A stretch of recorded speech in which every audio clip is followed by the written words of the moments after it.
बिस्मिल्लाहिर्रहमानिर्रहीम। अस्सलाम वालेकुम, मैं हूं सफिया खान। शामिल करते हैं हेडलाइन। करप्शन छुपाने के लिए अपोजिशन मुत्तहिद हो रही है।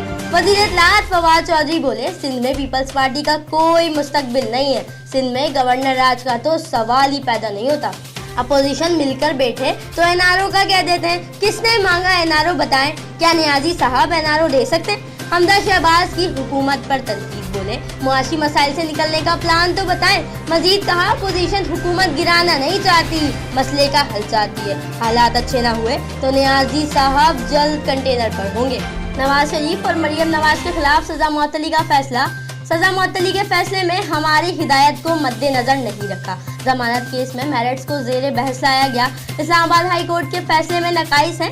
नेब ने एक ऐसे शख्स की जमानत मंसूख कराने की दरख्वास्त दी जो पहले से जेल में है। सुप्रीम कोर्ट ने सजा मुअत्तली के खिलाफ दरख्वास्तों का तफसीली फैसला सुना दिया।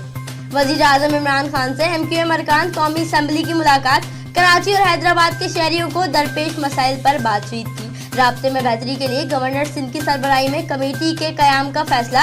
वजीर आजम का कहना था, सर्कुलर रेलवे की बहाली में दरपेश मसाइल का हल तरजीह है।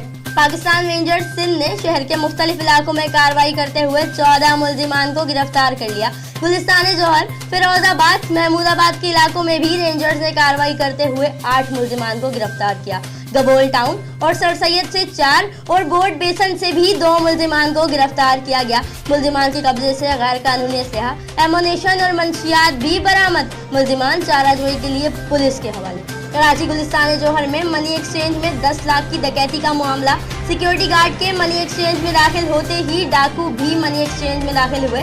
तीनों मुसल्लह डाकुओं ने शनाख्त छुपाने के लिए सरों पर कैप भी पहने थे। बैंक मैनेजर की मौजूदगी में डाकुओं ने रकम निकाली और फरार हो गए। अक़वाम मुत्तहिदा में खवातीन को हिरासा किया जाता है। नए सर्वे ने तहलका मचा दिया। इदारे में हर 3 में से 1 खातून को हिरासगी का सामना। सिफारतकार और इमदाद देने वाले भी मुलविस निकले। आला ओहदों पर काम करने वाले अफसरान भी खवातीन को हिरासा करने लगे। फिर वक्त इतना ही। मजीद खबरों और अपडेट्स के लिए विजिट कीजिए हमारी वेबसाइट csnlive.tv। इसके अलावा आप हमें ट्विटर और फेसबुक पर भी ज्वाइन कर सकते हैं। देखते रहिए CSN।